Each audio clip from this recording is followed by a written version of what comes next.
All right. Thank you, Katie. That's my wife, Katie, and I got to thank her for she did a lot of the work on putting this presentation together. So thank you, Katie.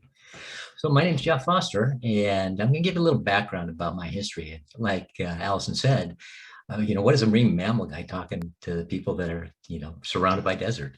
But there's a lot of similarities, and my journey started a long time ago. It started back back in the 1960s. Now, let's see here.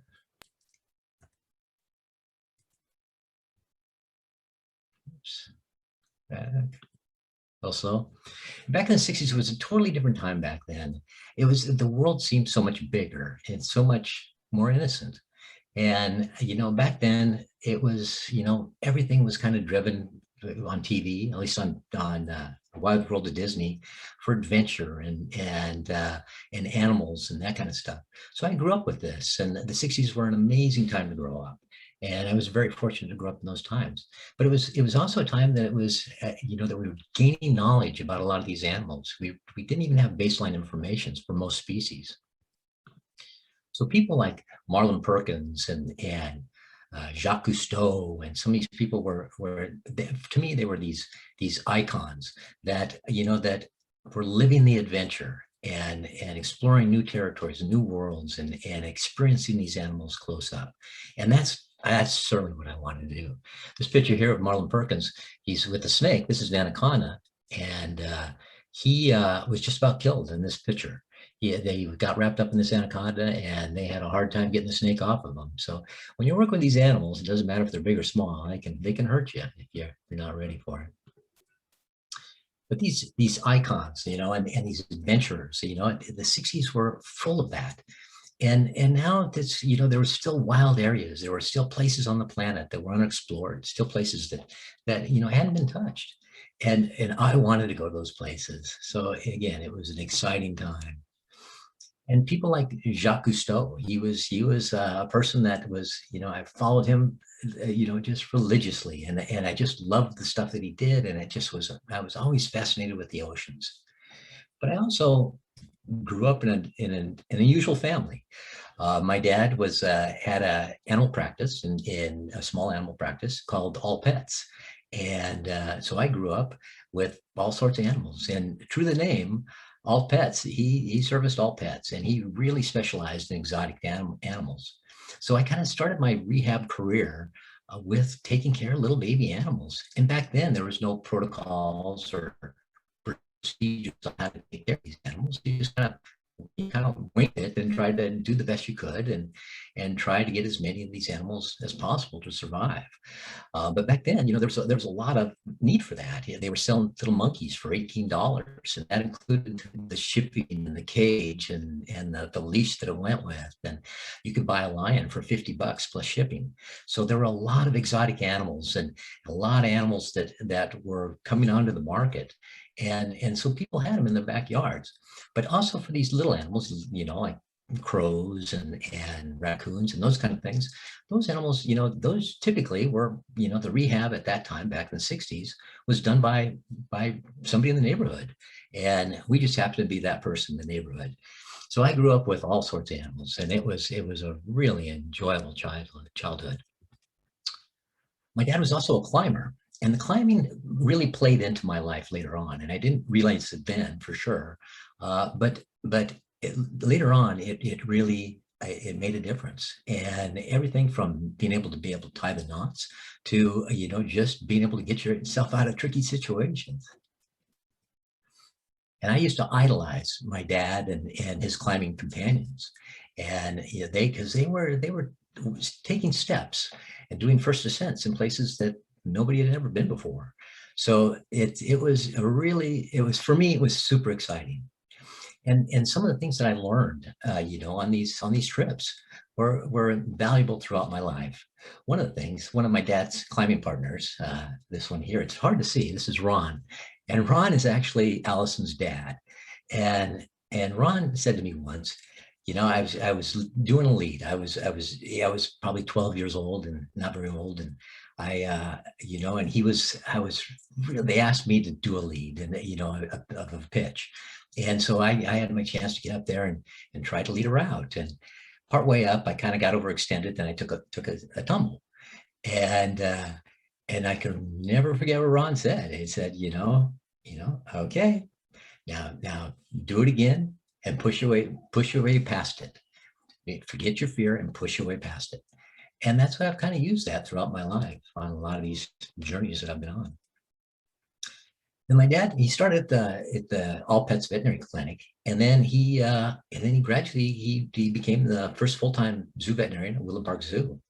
And our rehab went from the small animals that he worked with at the clinic, as well as some bigger animals like even lions, to zoo animals were more exotic and a lot more of them.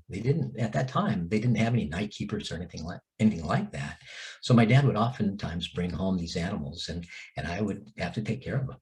So we had to come up with innovative ways to be able to try to take care of some of these animals. So it was always really interesting on when you had a new species and you had to try to figure out what worked for them. But my dad also did a lot of other wildlife work as well. He started the first eagle rescue and rehab program in the country. He worked initially with the bald eagles, but then he started working with golden eagles as well. And that program took off pretty much throughout the United States. That was during the 1970s when DDT was really big and there was a real need for it. And plus these animals were being shot on a regular basis. After that, my dad went into doing more wildlife work. And so he started the gorilla doctors in Rwanda and was working with Diane Fossey with mountain gorillas. And so this is the very first program of its kind in the world where the veterinarian was working with these wild animals on a day-to-day basis. And from that spun off the gorilla doctors, which is still around today and has been credited for saving these mountain gorillas, which are amazing animals. And I got the chance to participate in that program, and it was a lot of fun. But when I was growing up, when I was 15, my interests were the oceans. And my dad, he had the land covered, but the oceans were totally new and really unexplored at the time. And so I got certified at 15 years old. And there's my little brother, who's probably 5 or 6 at the time, and me on the sailboat just getting ready for a dive. But I used to start collecting fish for the local aquarium, octopus and wolfbills, that kind of thing. And I'd donate to the local aquarium. And that was a time, again, where things were just starting to open up, and it was an exciting time. And it was a wild time. And it was a time when whales were just starting to come into captivity. The first whale that really came into captivity for that purpose was Namu. And that was back in 1965. And they realized that there was a need and a want for these animals. So, that aquarium field, was controversial even back then, but we didn't know much about these animals. We didn't even have baseline information on a lot of these animals, and animals like killer whales. They were thought of as being the wolves of the sea, that these animals were ferocious and would tear you apart if you fell in the water. They were more feared than sharks. And back in 1965, that all changed when Ted Griffin started working with Namu, and he got in the water with Namu, and people realized that these guys were really pretty smart, and that they're not these creatures fearsome creatures that we thought they were, but they were intelligent and very social.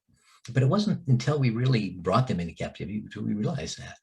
And And it was when we started working with them, then we realized that this was, these animals are really intelligent. And that's how I started my career. I started working at the Seattle Marine Aquarium at 15.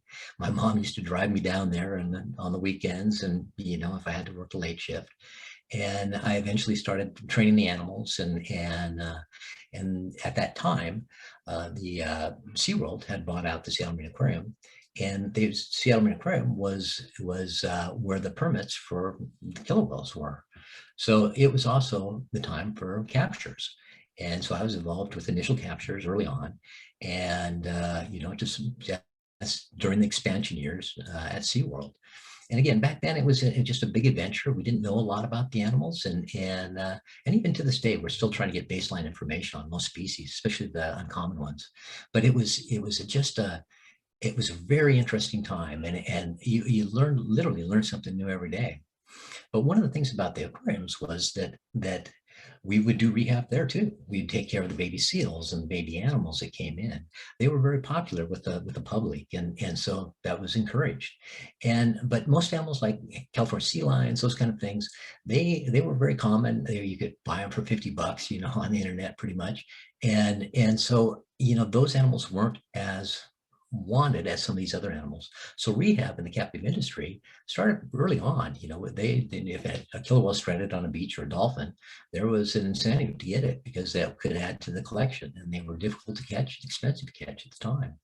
So rehab in the aquarium industry started kind of with these animals coming in, and initially it was these animals they wanted, and then the animals that like California sea lions and harbor seals that were more common, they didn't know what to do, so they wouldn't take those animals. Well, then in 1976, the Seattle Marine Aquarium closed, and SeaWorld moved their operation to Iceland. And I was part of that as well. And that's just a whole other story, but I'll move on to the rehab side of my life. So what kind of the spin-off of working at the aquarium was one day I was working down there, and our veterinarian, Dr. Peg Gornell, who was also very interested in anything that kind of washed up with the beach or anything else, got a telephone call and said that there was a stranded sea lion on the beach. So he got a hold of me, and we went down to the coast and caught this California sea lion. At that time, there'd never been a California sea lion seen in Washington State before that. So it was a really unique thing. We got in a ton of trouble for it because we brought it back to the aquarium and treated it, and then eventually released it. But in the meantime, there's a huge following with the press, and there was a real interest in this animal. And the aquarium was, the people at the aquarium recognized that, and they realized that, hey, we should maybe doing this. This is good PR. So rehab kind of started that way in the captive industry. And out of that spun the Marine Animal Resource Center, and that was MARC. And so then we started, it was one of the very first rehab facilities in the country. The first rehab facility for marine mammals started in 1975. Now, the amazing thing is the first rehab facility for land animals started in 1977. Now, that, for an old guy like me, that doesn't seem like that long ago, but it wasn't. And so we're still in the infancy of rehab for a lot of species of these animals, but we had access to these animals that we didn't have before with these animals that stranded on the beach. So we could study them. We could, especially the animals that were rarer, and the animals that were uncommon, you didn't see normally, like pygmy sperm whales and even full grown sperm whales in that case. But it gave us a chance to get our hands on these animals. And then just by accident, we started getting a whole lot of fur seals, which is in the bottom left-hand corner of the image there. We started getting hundreds of them washing up on the beach. They were pregnant females, and they should have been out 60-70 miles off the coast. And there was a range that they washed up on, and that between Washington and Oregon. And we were able to track that down and find out that there was a chemical spill that happened during a storm when this tanker was carrying a bunch of chemicals, and they lost a lot of the stuff overboard. Well, that impacted these animals, and for the life of us, we couldn't figure out what was going on. But eventually we found out that these toxins had entered the water, and we were able to trace it back to that ship. So there's just another way of being able to learn from these animals that were washing up on the beach. You know, they have such a story to tell, and they have a, you know, you never know where they come from, and you never know where they've been, and so it's important to try to learn as much as you can, and so that was the emphasis behind the behind Mark, and that was kind of the start of rehab. And we would take, you know, we'd start off with live animals, but eventually we started working with dead animals, and they can tell you just as much. And one of the things that, again, the commonality between marine mammal rescue and rehab and land animals is that, you know, that these animals are, you know, oftentimes are, you don't know what you're getting. and sometimes these animals can be dangerous, and they can be, you know, active, and they can also be gentle, and they can be very soft, so to speak. And you know, when you're working around them, and very delicate. But the Marine Mammal Resource Center was really one of the first rehab centers on the planet. From there, then, you know, the rehab kind of took another step. So now, not only were we doing it in our backyard, but then we get calls that, again, driven by the press and by the public, to rescue animals that were outside our normal range of Washington.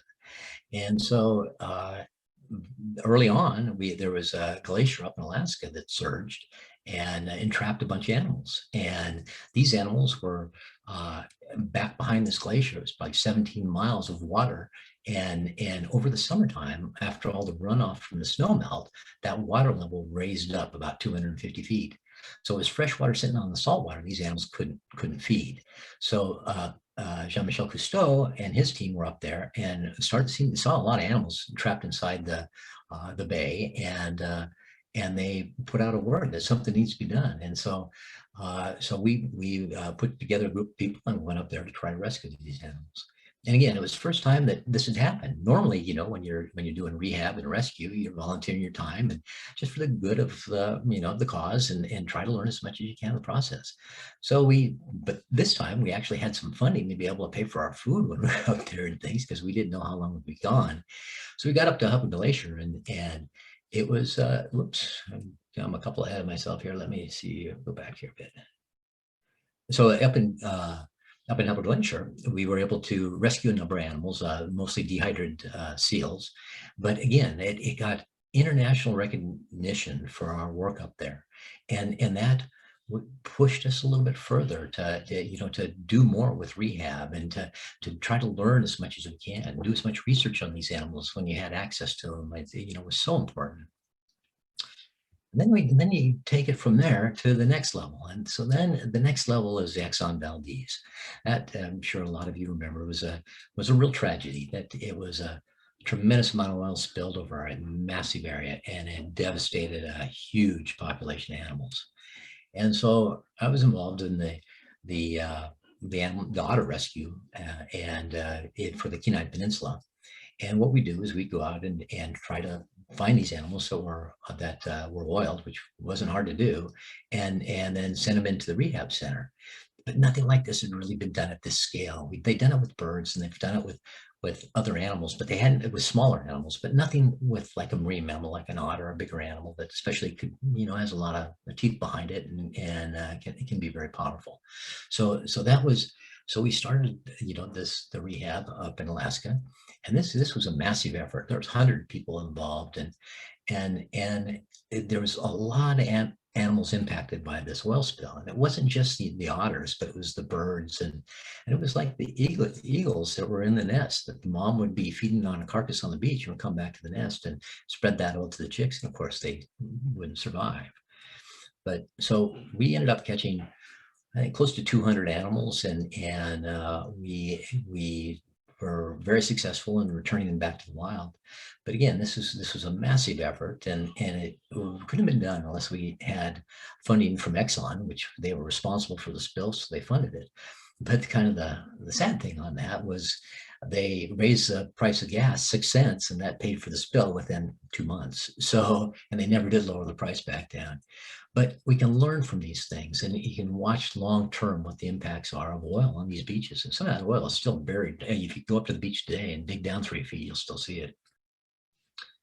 And so most of these animals were, a lot of them were pups. And so the pups would go to aquariums, and the larger animals would be returned to the wild. So we found areas that had a lot of food and that hadn't been impacted by the oil, and we'd return the animals to that area. And from there, I went to Point Defiance. And again, there was, again, how does this tie into rehab? It all kind of does, because once once these animals start coming, you have access to these young animals or injured animals. You can try to develop new techniques in trying to rear them. And so at Point Defiance, we did a lot of that.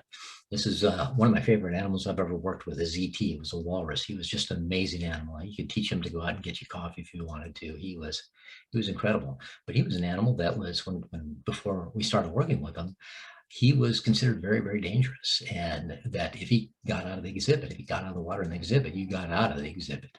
But we were able to work him through that to the point where we were able, within 6 months, to be able to bring blind kids in with them that were under 12 years of age, in with him, and get to feel him, and feel when he made a vocal, a bell sound, or feel what he feels like and how big he was. And those are the rewards you can never get enough of. But the other thing at Point Defiance is that it gave us access to these animals, again, to push the research and the technology. And so we developed things at Point Defiance, like doing ultrasounds on whales and determine if they're pregnant or not. We came up with formula that was the first successful formula for neonate cetaceans that's still being used today. And we had opportunities to be able to do this, and you can't turn down these opportunities, and you can't turn down a life when it's sitting on the beach, and you try to do the best you can. And like a lot of if you've been involved with the rehab long enough, that is there's a lot of loss involved. A lot of these animals don't survive, and it's when you spend day after day trying to help these animals, and week after week, sometimes month after month, and then you lose them. It can be really devastating. But that is the downside of rehab. But the upside is that you do get the occasional animal that is just amazing, and that you can work with. And ET was one of those animals. He was actually an orphan animal. And then we also, one of the things we did was we get a lot of harbor seals and other things, and we'd release them back in the wild. But we took a different approach. Back then, they just let the animals go and didn't see where they went. We thought, okay, well, maybe if we just give them a little conditioning first before we take them out when they're not very old, and just let them go, give them a little conditioning and see how they do. And we found that these animals really did very, very well. And then from Point Defiance, we move on to a different type of rehab candidate in Keiko. And I'm going to try to play a short video here. And this, I want to thank my friend Robert Mendez from Darkest Hour Production, or Darkest Hour Films, I'm sorry. But he put this together for me, and let's see, hopefully it'll play and you guys can get an idea of kind of what went on with Keiko. And Keiko is an interesting animal. I started, the first time I saw Keiko was down in Mexico, and I got a chance to see him down there. And then eventually, there was an opportunity to be able to, let's see here. So, and I'm sure some of you know, most of you probably know the Keiko story. This is an animal that was living the real, was about, Keiko there was a movie made on Keiko. It was about a story of a whale that was being returned to the wild. But in reality, Keiko was still languishing in this pool in Mexico City. And when I first saw him, he had this papillomavirus on his pectoral fin. Again, this is old footage, so some of it's a little glitchy and a little fuzzy. But he wasn't doing well. He was in a very stressful situation. He had animals he was with, these bottlenose dolphins, and they could move around the tank a lot better than he could. And so they were the dominant animal in the pool, and they pick on him all the time. But then the movie Free Willy came out, and that kind of changed everything. And it changed the outlooks on how we, look at these animals. Before, we present them as like circus trainers, or circus animals at SeaWorld, where we give them to perform for us, to do their tricks. And now we had an opportunity to be able to take an animal that had been in long-term captivity and try to bring it back to the wild, which had never been done before. And that was a really exciting time. But the preparation for that was huge. We had an animal that that didn't even, when you dropped a fish in next to it, it wouldn't pick it up. So we had to teach them to eat, the fish that was, floating to the bottom. Then we had to teach them to eat stunfish, well, fresh fish first, then stunfish, and gradually it was live fish. And that was kind of the key. We knew that we had to train them to be able to use them from wild. Well, yeah, this has never been done before. So we had to come up with things. They can, to be able to cook them. And get back them into the water one night on a napkin, and came up with this pen that we really worked. Then we moved them out of. That was difficult to do because we let him go. He was a cash cow, and we were bringing a lot of money to the community. And our benefactor, see this, he made a promise to the kids, and obviously we could use this animal back to the wild. It's a fight coming in. Transport in the C-17. This right there is just about fresh. They did an investigation later, which is over on the runway. I couldn't take it because it didn't have it. Well, we got him there and we put him in the water. We didn't know what to expect. We just didn't know what to expect. He did great and he dried. But shortly after we got there, within 2 weeks, the weather started coming in. Now, the reason we picked Iceland was because I had been to Iceland before doing collections. I knew Iceland pretty well, and that's where he came from. And it was important to try to return him as close to his family as possible. And that's just for responsibility, just so there's no custody. And so we got him to Iceland, and building that trust. Developing the trust is so important.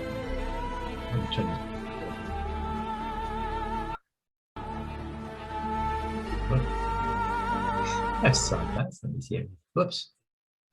That's not what we want to see.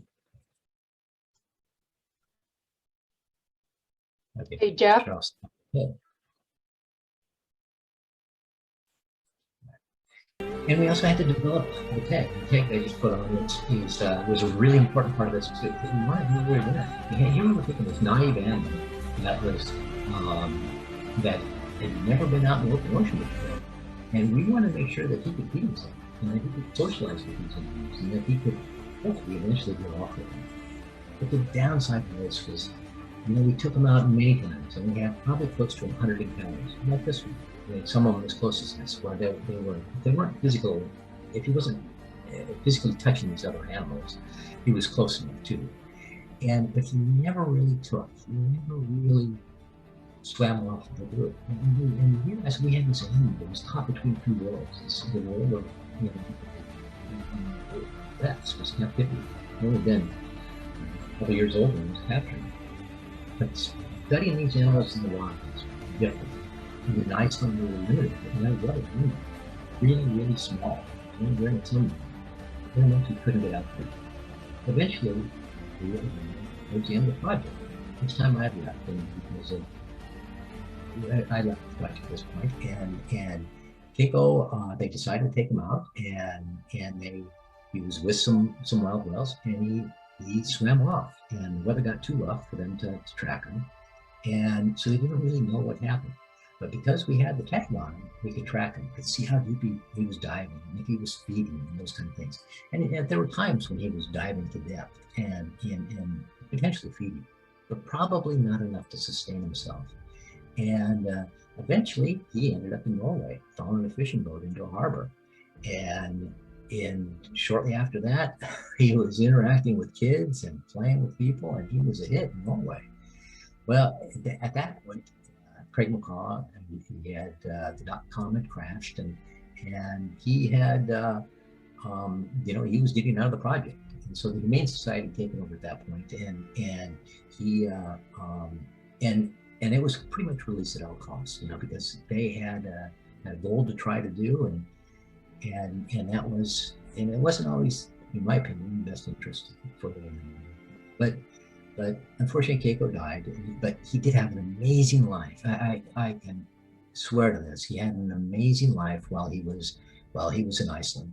He when we took this animal that was lethargic, flogging on the surface, to an animal that was vibrant and active and moving around like a wild whale. It was really, really exciting to see an animal like that. And from the transition from this animal that wasn't doing very well in captivity to an animal that was thriving. But again, you can, what we learned on this project, I guess, the most was it's a lot easier to take these animals from the wild than it is to put them back in captivity. And that you always have to think about, and I have always since. And then after the Keiko project, we continued to do rehab and rescue. And so we had, being in the Northwest, there's always a lot of killer whale work, but there was a lot of other animals as well. These are just some of the prominent ones. This is an animal that washed up on the Dungeness Spit, and again, what you learn from these animals that you come across during the rehab process, you can learn a tremendous amount. And in this case, we had two animals, and a male and female. The female died, and the male, we were eventually able to get him off the beach. They did a necropsy on the beach there, and they disposed of the tissue right in the water there. Well, we did toxicology studies on this animal, and it had the highest level of toxins of any animal that's ever lived. So they had to go in, and they had to have in their hazmat suits and recover all the tissue that they could, and then bury the carcass out in the field and then treat it like a hazardous waste. So even to this day, on some animals that we wear hazmat suits when we're treating them, because all these toxins build in the food chain, and by the time they get to fish, there's a lot of toxins in the fish. These guys eat a lot of fish, and of course they digest those toxins. And unfortunately, the females download those toxins into the calves. So the first, second, sometimes the third, sometimes all of the calves don't survive because of that. And we're seeing now in the wild, we're seeing these animals that aren't living as long, especially the males, and they're barely making it to breeding age. So things are shifting, and not in a good way. And we need to be aware of that. And Hey, then Jeff. Yeah. Hey, so we have a question that came in, and it's about the dorsal fins. Yeah. So the question is, are the dorsal fins curled in amusement parks because of the lack of space? That is a very, very good question. We see dorsal fins bent over in the wild as well, but it's prevalent in captivity. And almost all the males have bent over dorsal fins, and a lot of the females. And that's likely because they're not eating the right diet, they're not getting to the right depths, that they would normally dive, and they're in small pools. So they can't, these animals are used to swimming up to 100 miles a day. So that's likely what it is. My theory behind that is, and we saw this during Exxon Valdez spill, is that we had killer whales come into the bay, and they came in with their dorsal fins upright. At the end of the month, their dorsal fins were bent over. And I think it's when you have an injury or you have a heavy toxin load in your system, and these animals are compromised to that extent, that the dorsal fin starts to come over.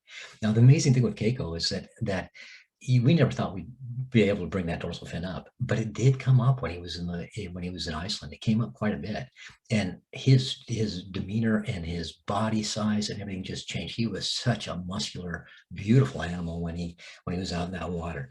And taking a whale for a walk, I mean, there's nothing more exciting than that. Then I'll go on to this one then, if there's no more questions. But so what we learned from Keiko, we had a team of people that were very competent in the water, were used to working in very difficult situations. And so, typically when an animal, especially killer whale strands, they get a hold of me or one of my team members, and in this case it was Springer, and that happened right after the California animals that washed up on Dungeness Spit, and just within a couple of weeks, we get a phone call saying, we got this lone little killer whale down off Vashon Island. And now this is a really kind of a fun story. And here we had an animal that was a southern resident, a northern resident in southern resident territory. And she was down off Vashon Ferry, and she just parked herself there. And she'd get out and swim away from the ferry and kind of go out and, scavenge for food if she could. But then she'd always come back to the ferry. You could tell that she was bonded to the ferry, and there was some kind of comfort level there. But as she got thinner and as time wore on and she got closer to the boat and people got more concerned and there was more of an effort to try to do something for this animal, National Marine Fisheries took a bold stance and said they were going to try to take this animal and return her home. And that really hadn't happened before. So that was, so they brought in our team and we came in and started working with this animal and getting her used to different the people and the boats and again when initially we didn't know she was a northern resident. It took us a while to figure that out, but gradually we tracked her down and we figured out who she was. And then we realized that she had a stick that she was always around. Either she was with the ferry or the stick. So we said, okay, now how can we use that stick to our advantage? And so we got the stick, and as soon as we pulled the stick in, she came around with the boat. So we knew that we had something that was very rewarding to her. And so we tied the stick off and we would throw it out to her and she'd rub on it and we'd pull it in and we can bring her over the boat. Then gradually we could start scratching her down with that stick. And eventually we could scratch her down with our hands. And so the goal was to be able to get blood samples from her. So we were able to do that. We were able to get a blood sample from the dorsal fin, which is really difficult to do anyhow on the move, but we were able to do it. And we took respiratory samples as well. And to see kind of what she was dealing with. And she was highly compromised, and she wouldn't probably have lasted too much longer if we hadn't intervened. So we brought her into Manchester and got her eating again, and we remotely gave her fish with no association with people. We wanted to make sure that we step back, because a lot of these animals, as a lot of you know, can become imprinted on people very easily. So we removed ourselves as much as we could and only interacted with her when we had to. And it was usually in a negative way, either drawing bloods from her or getting some kind of sample from her. So it worked out to our advantage. So then we transported her from, I guess on the last slide, from Seattle all the way up to Johnstone Strait. And it was about, I think it's 350 miles. And we got her up there and put her in a pen, and we're hopeful that her family would come near that bay at some point and we could release her. Well, the very next day, the whales came in, and it was her grandmother's group, and they came into the bay, and she got really excited and started jumping like crazy, and so we said, okay, this is our opportunity. So we lowered the net and gradually shoved her out. And she swam out to her grandma's group, and a lot of vocalizations. We had hydrophones in the water. We put a suction cup tag on her, and then they separated. They went separate ways. So then for the next 4 or 5 days, she was causing trouble. She was going with the boats, and that was one of the reasons we had to intervene in the first place, because she was starting to approach boats as well. But she was going up to the boats, and we didn't want that. So we didn't know, so here was something, we tried this effort to try to release her, and so far it wasn't paying off. But eventually, we said, okay, but she's doing well out there. She seems to be doing okay. She joins group for a while and then leaves it and then is on her own. But eventually her aunt's group came in and picked her up. And again, an interesting fact here was that one of the whale watching boats happened to be there when that happened. And they watched her in this group with her aunt. And then Springer left that group and came over to the whale watching boat. And her aunt came over and kicked crap out of her and pretty much told her, no, you're a whale. And she got in line, and she's been in that line ever since. And now she's had 2 calves, and she's pregnant and with the 3rd calf. So we're hopeful that she's going to have her 3rd calf. And so that was a very successful story. And again, it teaches you not to give up, give these animals a chance. Sometimes it takes them a little while to get their balance out in the wild and figure out where the food sources are and everything else. But you also have to keep an eye on them. And that's why the tags are so important. Yeah, go ahead, Allison. Yeah, so I mean, that's a very compelling story, and I'm sure a lot of people were involved in it. But a lot of times, I think from the rehabilitation side, we get questions about, why don't you just let nature take its course? So, for example, in Springer's case, I mean, how did you decide that she was worth saving, or, you know, worth rehabilitating and worth trying to reunite with her family? I mean, where did that come from? Well, it's I guess it started was that with these animals, we want the very best for them, and especially at Killwell in the Northwest, they're an iconic species, and in the Seattle area, everybody knows what they are, and the general public were the ones that put the pressure on the government to do something, and again, when you do these projects, you don't really know what you're going to learn from them. You never do, and it always amazes me the things that I did 20 years ago, all of a sudden are relevant now. And so when you're working with these animals, you can't lose these opportunities to be able to develop new technology to study them, whether it's tags or tracking devices or just whatever it is. It's you can't lose that opportunity. And I think the best opportunity is, instead of using these wild animals, especially when you're in the testing phase, that we should use these rehab animals. And again, that's these, and in Springer's case, she was an animal that was a calf, and the younger animals, people are always more sympathetic for, and they wanted to see her go home. Yeah, go ahead, Allison. Yeah, so one more question on Springer that just came in is, how did you know that the others were her family? Like, how did you know which whale was the grandmother or the aunt? Well, that's one thing that's really great about being in the Northwest. And when I was doing the captures back in '76, and the last captures in Puget Sound, that was when the first researcher, and Ken Balcom, who was the lead researcher here in the Northwest on killer whales, he was just starting his career, and it was in what we've learned in that time, and well, Ken initially was started the photo ID program with Michael Biggs, and they did the photo ID of the Southern residents. So we have, over the years, we've been able to track these individuals and pick up the scars and the dings as these guys develop over time, and track them. And that's how we know who these animals are. And it doesn't matter if it's a killer whale. Killer whales are easy because they got these big flags sticking off their backs, these dorsal fins. But animals like beaked whales or blue whales or those kind of things were not as easy to identify. They're a little more difficult, but we do it through photo ID, and there's little characteristics on each of these animals and scars that they carry through life, and we can identify them. Okay, and so then the next project was another project that was an interesting one. Okay, so with Keiko project, it was a success in so many ways. What we learned from the Keiko project was that these animals each animal is an individual, and it's difficult to replace or to repatriate these animals back to the wild if they've been in captivity too long. But we had an opportunity to try to do it again with Tom and Misha with the Back to the Blue project. Tom had been in captivity for like 7 years, and I think Misha had been in captivity for about 7 years, and Tom had been in captivity for over 13. And so we had two animals that were totally different animals. Tom was very much into people, liked to play with you, liked to interact with you all the time. And Misha was more standoffish. Misha was always looking out to sea.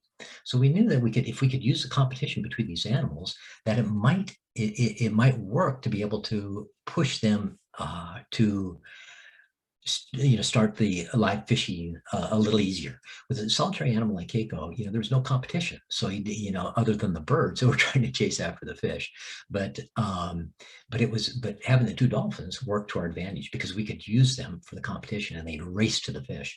So we'd use these remote deployment devices that, we could launch a fish out there into different parts of the pool. And that's also what we did with Keiko to get him moving. So the key is we had a solitary animal that didn't want to swim. It learned not to.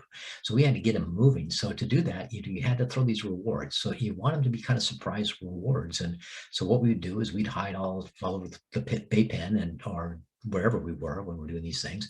And we'd launch through a slingshot these fish out towards the animal.